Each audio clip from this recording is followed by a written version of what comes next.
Ubaidillah kan tidak ada. Jadi tidak ada yang menolak, tidak ada yang menulis. Kitab Ansab tidak ada yang menulis. Makanya di sini ini diperlukan kitab sezaman adalah mutlak untuk meneliti kesohihan nasab.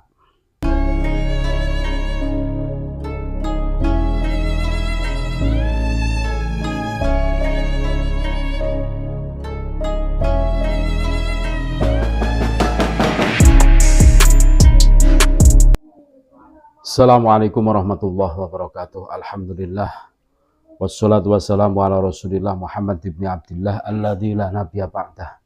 Allahumma sholli wa sallim ala sayyidina Muhammad wa ala ali sayyidina Muhammad, amma ba'd. Saudara-saudaraku sebangsa setanah air yang kami cintai, yang kami muliakan, yang kami banggakan dimanapun Anda berada. Berjumpa kembali dengan kami channel Bejo Donya Akhirat, sak bejo bejane wong kang lali, isih luwih bejo wong kang eling lan waspada, tetap NKRI harga mati. Ini ada tulisan dari Kiai Haji Maduddin Usman Al-Bantani tentang harus adanya kitab sezaman. Ini adalah sesuatu yang mutlak untuk meneliti kesohihan nasab. Jadi diperlukan kitab sezaman. Makanya kemarin di perdebatan Banten itu kan lucu. Lucunya gimana? Ada yang mempertanyakan dari pihak Kiai Maduddin Usman Al-Bantani tentang nama Ubaidillah. Adakah kitab yang menyebutkan Ubaidillah itu sebagai anaknya Ahmad bin Isa? Atau apakah ada kitab yang menyebutkan Ahmad bin Isa punya anak yang namanya Ubaidillah? Terus dibalik, apa ada persyaratan seperti itu? Nah, dari pihak Buya Qurtubi kan menanyakan balik itu. Apa ada persyaratan yang harus menanyakan seperti itu? Nah, terus apakah ada kitab yang di situ menolak nama Ubaidillah sebagai anaknya Ahmad bin Isa? Lah ditolak gimana? Enggak disebutkan ditolak kan begitu tuh. Enggak ada kitab yang menyebutkan Ahmad bin Isa sebagai mempunyai anak Ubaidillah kan enggak ada. Jadi tidak ada yang menolak, tidak ada yang menulis. Kitab Ansab tidak ada yang menulis. Makanya di sini ini diperlukan kitab sezaman adalah mutlak untuk meneliti kesohihan nasab.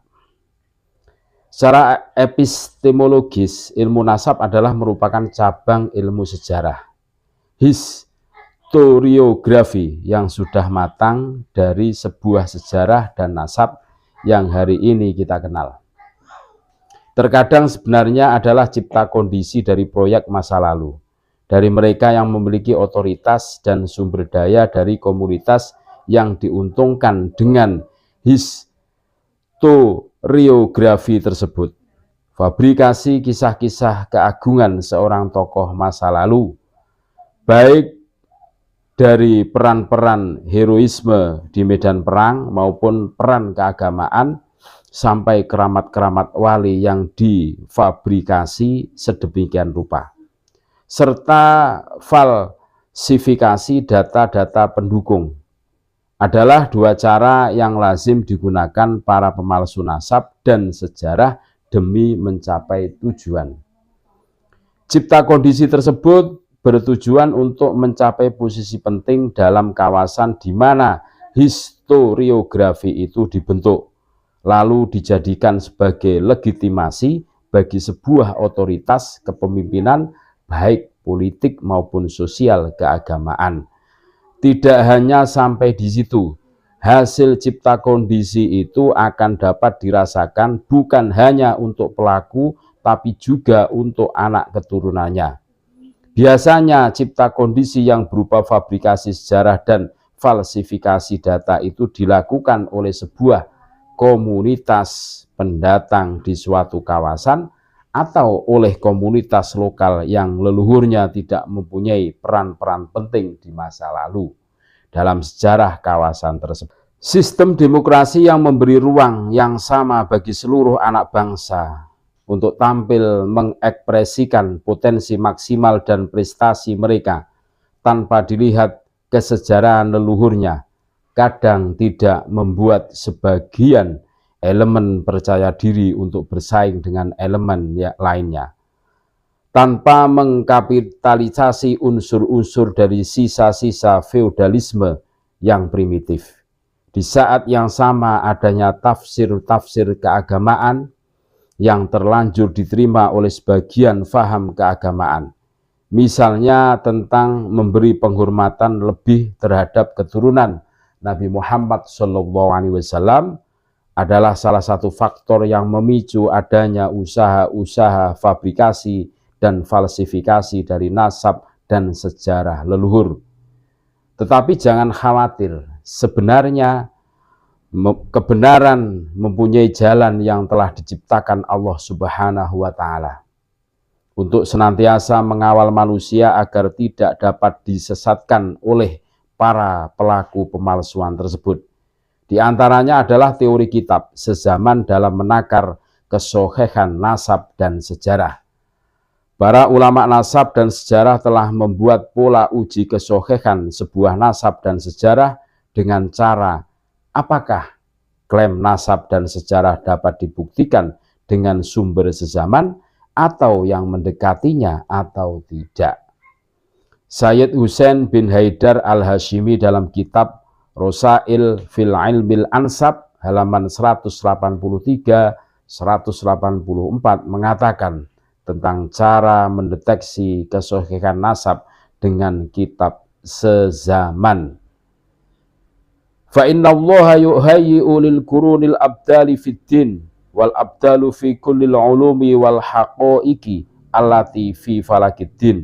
Fa tariqatul habril badli fi tahqiqil ansabi wa kashfi zuriha ayyaquma bi tahriri silsilati wa dirasatiha dirasatan kamilatan mutakamilatan min jami'in nawahi ala nahwit tali.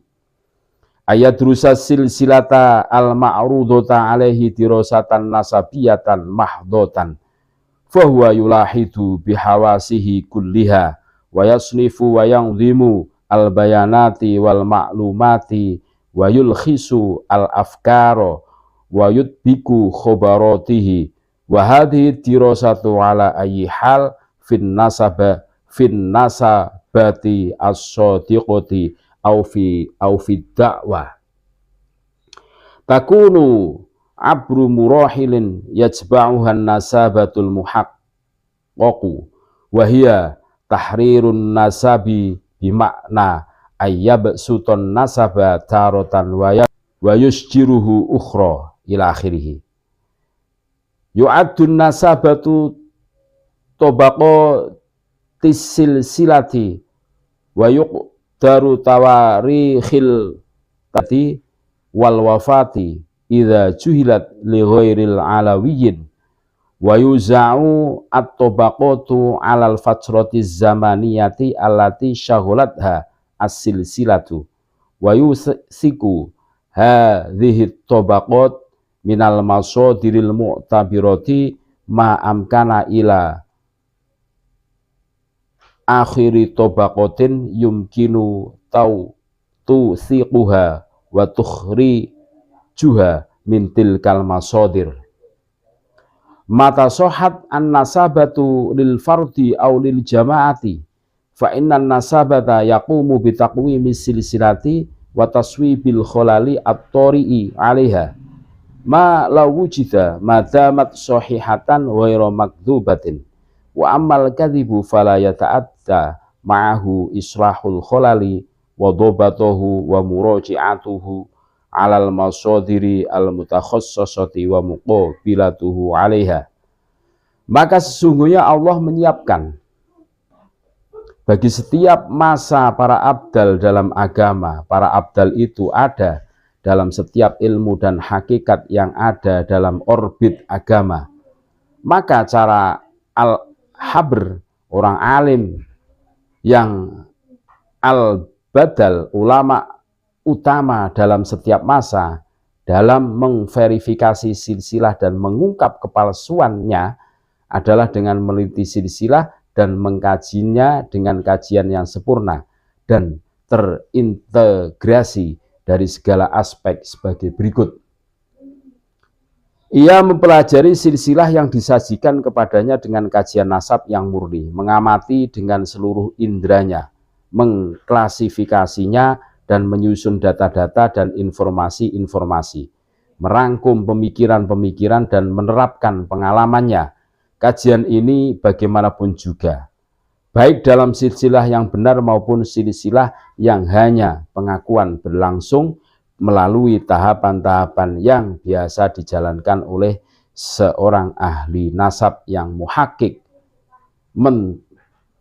menetapkan berdasar dalil, yaitu penelitian nasab, yaitu ia menulis nasab secara mubasat, ditulis dari ayah ke anak dalam satu waktu dan membuat musajjar, susunan pohon nasab dari anak ke ayah dalam waktu lain dan seterusnya. Ahli nasab peneliti menghitung ada beberapa tobakot lapisan silsilah itu, lalu memperkirakan tanggal lahir dan kematiannya masing-masing. Jika tidak diketahui, ini bagi silsilah non-alawi. Jika ia alawi, biasanya tanggal lahir dan wafat tercatat rapi. Lalu membagi tobakot-tobakot tersebut dengan periode waktu, tahun hidup yang ditempati silsilah tersebut, dan menguji keabsahan setiap tobakot silsilah tersebut dengan sumber-sumber kitab atau yang lainnya yang dapat dipercaya semaksimal mungkin hingga tobakot terakhir yang dapat diuji kesohehahnya dan ditakhrij dari sumber-sumber tersebut. Ketika nasab itu soheh untuk seseorang atau suatu kelompok, maka ahli nasab akan memperbaiki cacat yang terjadi di dalam silsilah itu. Jika ada dan jika nasab itu nasab yang benar, bukan nasab yang dusta. Jika nasab itu dusta, maka tidak akan bisa diperbaiki, didobit atau diluruskan. Tidak akan pula dapat dicari referensinya dari sumber-sumber khusus itu, serta tidak dapat dimuqabalah atau dihadapkan dengan sumber-sumber itu. Dari kutipan penulis di atas, jelaslah bagaimana narasi yang dibangun oleh para pembela nasab Ba'alawi, bahwa tidak ada ahli nasab yang mensyaratkan adanya kitab sezaman itu tidak benar. Persyaratan sumber sezaman bagi nasab dan sejarah adalah mutlak bagi siapa saja orang yang ingin meneliti kesohihan klaim nasab dan sejarah. Pesantren-pesantren kita harus selangkah lebih maju dalam pemikiran keagamaan, bukan hanya dalam bagaimana mempertahankan legasi yang baik, tetapi sebagaimana mengambil peran dalam mengembangkan sesuatu yang baru, yang lebih baik. Kita juga harus mulai memperkenalkan pemikiran-pemikiran yang progresif kepada para santri kita, pemikiran-pemikiran yang akan mengangkat harkat kemanusiaan, mereka sebagai manusia merdeka yang melekat akal budi yang difitrahkan oleh Allah Subhanahu wa Ta'ala sebagai manusia yang sempurna. Sebagaimana Imam Malik mempunyai santri Imam Syafi'i, Imam Malik adalah guru yang berhasil mengangkat Imam Syafi'i menjadi salah satu manusia utama di muka bumi ini. Kenapa? Karena Imam Malik mendidik Imam Syafi'i bukan dengan doktrin kebarokan mengikuti guru, tetapi mendidiknya agar Imam Syafi'i mampu menemukan hakikat kebenaran yang diyakininya sebagaimana gurunya telah mencapai derajat itu. Walau dengan itu muridnya kemudian mempunyai kesimpulan yang berbeda dengan gurunya dalam memahami kebenaran yang diyakini. Itulah sekelumit tulisan dari Kiai Haji Imaduddin tentang pentingnya kitab sezaman untuk meneliti nasab. Terima kasih, tetap NKRI harga mati. Assalamualaikum warahmatullahi wabarakatuh.